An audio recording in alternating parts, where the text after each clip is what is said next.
Guys, welcome back to channel. ഇന്ന് ഞങ്ങൾ fruit bay പോവാണ്. ഞങ്ങൾ കുറേ മാസങ്ങളായി പറയുന്നു വേഫിൾസ് കഴിക്കാൻ. എനിക്കിന്ന് സ്കൂളിൽ ആനുവൽ ഡേ പ്രാക്ടീസൊക്കെ ഉണ്ടായിരുന്നു.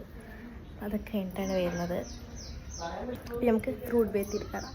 ഞാൻ അളിയൻ ചേച്ചിയാണ് പോണത്.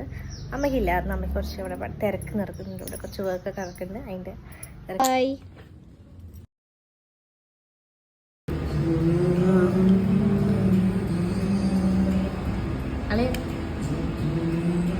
ഗൈസ്, ഞങ്ങൾ വേഫിൾസ് കഴിക്കാൻ പറഞ്ഞിട്ടാണ് വന്നത്. പക്ഷെ അത് ഒറ്റപ്പാല ഔട്ട്ലെറ്റിലില്ല. ഇനി നമുക്കത് എവിടെയെങ്കിലും പോകുമ്പോൾ കഴിക്കാം അല്ലേ. ഞങ്ങൾ അവിടുന്ന് ആദ്യം ഓർഡർ ചെയ്തത് ഐസ് ടീ ആയിരുന്നു. ഇത് ലെമൺ ഐസ് ടീ ആട്ടോ. അത് കോമൺ ആയിട്ട് എല്ലാവരും ട്രൈ ചെയ്തു. പിന്നെ ഞാൻ ഓർഡർ ചെയ്തത് മാംഗോ ഡിലൈറ്റ് ഫലൂഡ ആയിരുന്നു. പിന്നെ ചേച്ചി ഓർഡർ ചെയ്തത് ചോക്ലേറ്റ് ട്രഫിൾ സൺഡേ. പിന്നെ അളിയൻ്റെ ആയിരുന്നു സ്പെഷ്യൽ സാധനം വാഞ്ചോ ഫലൂഡ ആയിരുന്നു. അത് അടിപൊളിയായിരുന്നു കേട്ടോ. നിങ്ങൾ ഫ്രൂട്ട് ബേയിലൊക്കെ പോകുന്നുണ്ടെങ്കിൽ ഒന്ന് ട്രൈ ചെയ്ത് നോക്കണേ. അപ്പോൾ അത്രയും വീഡിയോ. ബൈ.